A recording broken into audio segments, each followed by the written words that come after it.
Racism at Project Cannabis in North Hollywood, California. Attention veterans, do not under any circumstances patronize Project Cannabis in North Hollywood. This is an open letter to racist Ryan, who's a manager. He has a porn mustache, tall, skinny white guy. And D, she's a racist, aggressive manager. She would be labeled as a Karen on social media. I think you can kind of know where this is going. And of course, this is going to Manuel, the general manager, and Ferris at corporate. I had the unfortunate experience to encounter a racist by the name of Ryan, who's the store manager, and another racist named D. Never in a million years you would think that a Karen situation would have encountered me. All along on social media, you hear about Karen, you hear about Chad, you hear about racism, you hear about profiling, but you never think that it's going to happen to you. But people always show you who they are. I don't do the race card, but I'm going to speak facts today, and I don't care what any racist, gaslighting narcissist thinks. It's facts, and you don't get to tell people how you leave them feeling. That's your brand, how you leave people feeling. I had the pleasure of being a consistent customer at Project Cannabis NOHO for about 5 years. For almost 5 years, I went into that store and gave them thousands, and I mean thousands of dollars monthly. As a veteran with PTSD, monthly they would get thousands of dollars from me. The relationship and the rapport that I had with the place was amazing, even though I noticed that they went through employees consistently. I built so much of a rapport with the employees that they became my customers. Employees would come to me and tell me how horrible management was treating them. Their employees would come to me and ask me for jobs, and I would share these jobs with them because they were being treated poorly. But I've never let that interfere with the fact that I was a customer, and THC and cannabis really helped me with PTSD and anxiety. Ryan, back to Ryan. You'll never not be able to see him. He looks like he's on drugs anyway. He smokes weed, but looks like something else is going on there. He has a porn mustache, skinny white guy. Think Doberman Pinscher when you look at him. He'll pretend like he's this great guy. He's honorable. He's laid back. He's one of those up to date guys. He's just cool, right? Wrong. He's a low-key racist, lying, abusive cornball. I don't understand why you have pigs like that working around people, because they made sure to let me know what the deal was. And then he tried to dictate how I responded. You see, when you're dealing with narcissists and gaslighters and racist people, and I hate the term racist because it's thrown around so much, especially for people that have done wrong, and then they try to use that as an excuse to not be held accountable. We're not going to do that here today. What I'm going to tell you is you don't get to do that to me. You don't get to tell me how to respond. You don't get to tell me how to respond to abuse and disrespect, Ryan. You're a narcissist. You're a bully. And I'm telling you right now, I didn't threaten you. I promised you that I would put you in the news. I promised you that. He's low key and racist. I had the misfortune of going into the store last week, and I encountered a very nasty, aggressive woman. Her name was D. She's blonde. She's really heavy set. She's fat. Had really heavy eyeliner on in the bottom of her eyes and made it go across like she's Asian. It was all on the bottom. It looked horrible. It looked like she had just woke up. And I went in there because the last time I was there, I had gotten horrible customer service. I paid for the item and they didn't give me back my change.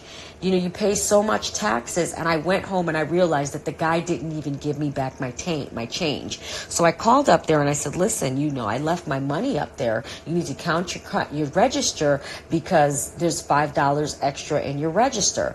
Cambria, who answered the phone, stated that she was wondering what happened because she counted out the register and it was $5 over. She told me that the money would be there when I got there. I get there. You have to show your ID when you go into the store. You can't be in there without your ID. So when I went to the guy, I asked him for my cash that was there. A woman came to me and said, I need your ID. I said to her, I just gave you my ID. She says to me, I don't know who you are. You didn't give me your ID. But it was the way she said it. It was nasty.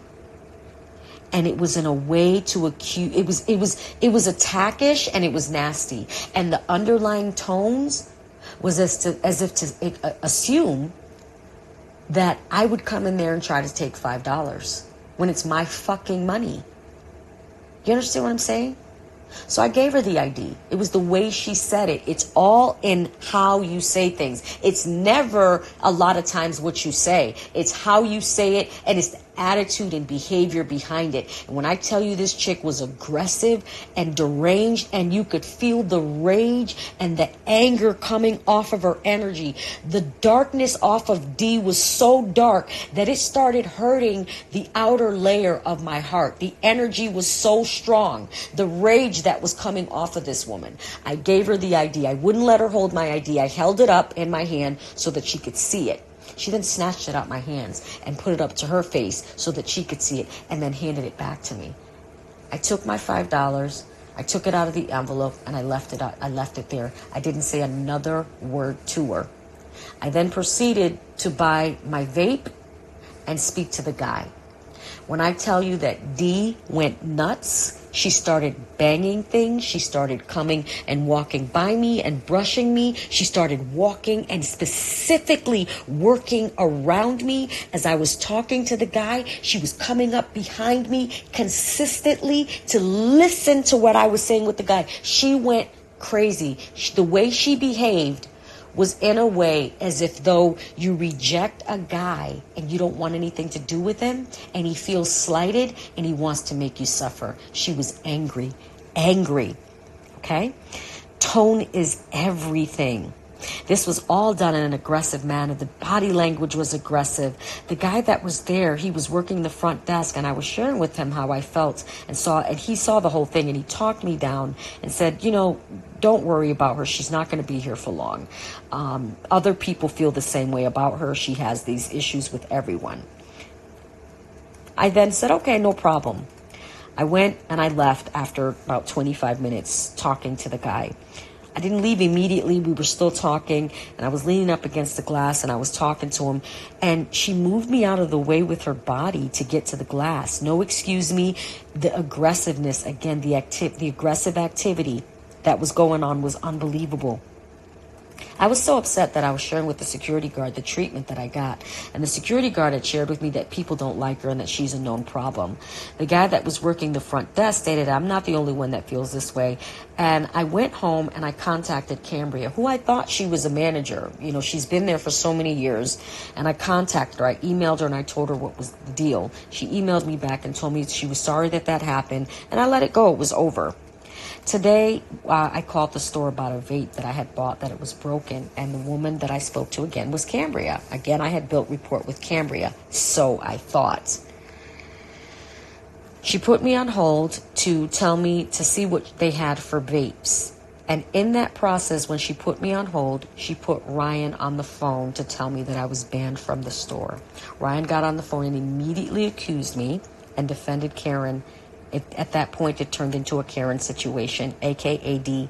He was the knight in shining armor defending his fellow Caucasian person.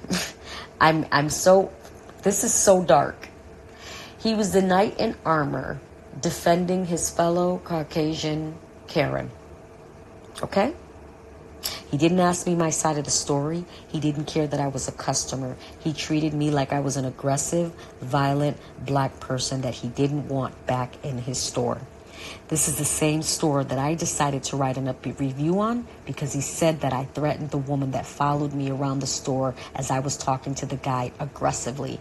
Ryan, directly to you, you are a scumbag, and I promise you your karma's going to come for you. I promise you that. No, we don't do violence, but there is spiritual law. So I got Karen, a.k.a. D. Karen, is not necessarily going to call you a nigger. Chad, Ryan is not necessarily going to call you a nigger. They never will. But their behavior states to you that you don't matter. If you're a veteran and you are a client, they don't value you. And they have racist people working there. Do not go to this place. Ryan, you are a scumbag. Not only like you are a scumbag, you look like a creep and a porn star. And somebody that you should totally never trust. You were given nothing but kindness and grace, and you are a scumbag. You will lose your job at some point, or you will quit, but you won't stay at that place. And even if you do try and stay, there's a karmic law that's going to come for you. It'll come for you, whether it's at that job, whether it's you driving, whether it's you waking up in the morning. It's going to come for you. That I can promise you. The karma is spiritual law. It's coming for you. And she's going to have to leave every job she goes to, because she's a dark, dark soul. She's wicked. And all that weight, if she would just let go the evil in her, she's carrying around baggage in her weight. I sat there at the counter as I was talking to the guy, and intuitively his father came in, who was deceased. So my energy as an empath was open. And I literally felt that day in the store when I encountered D, my gut said, this person is hateful, she's a racist, and she's going to try and block you from being in that store. She's wicked. Those were the thoughts that came in my head after she took that. I threw it away because I thought that it wasn't anything else. I went on, I spoke to people, I felt better. But lo and behold, today, everything that I predicted was going to happen, happened. I don't need to be your customer. I will never be your customer again. But I've been in public relations and media since 1995. And I'm going to make sure that everyone hears about you. I promise you that.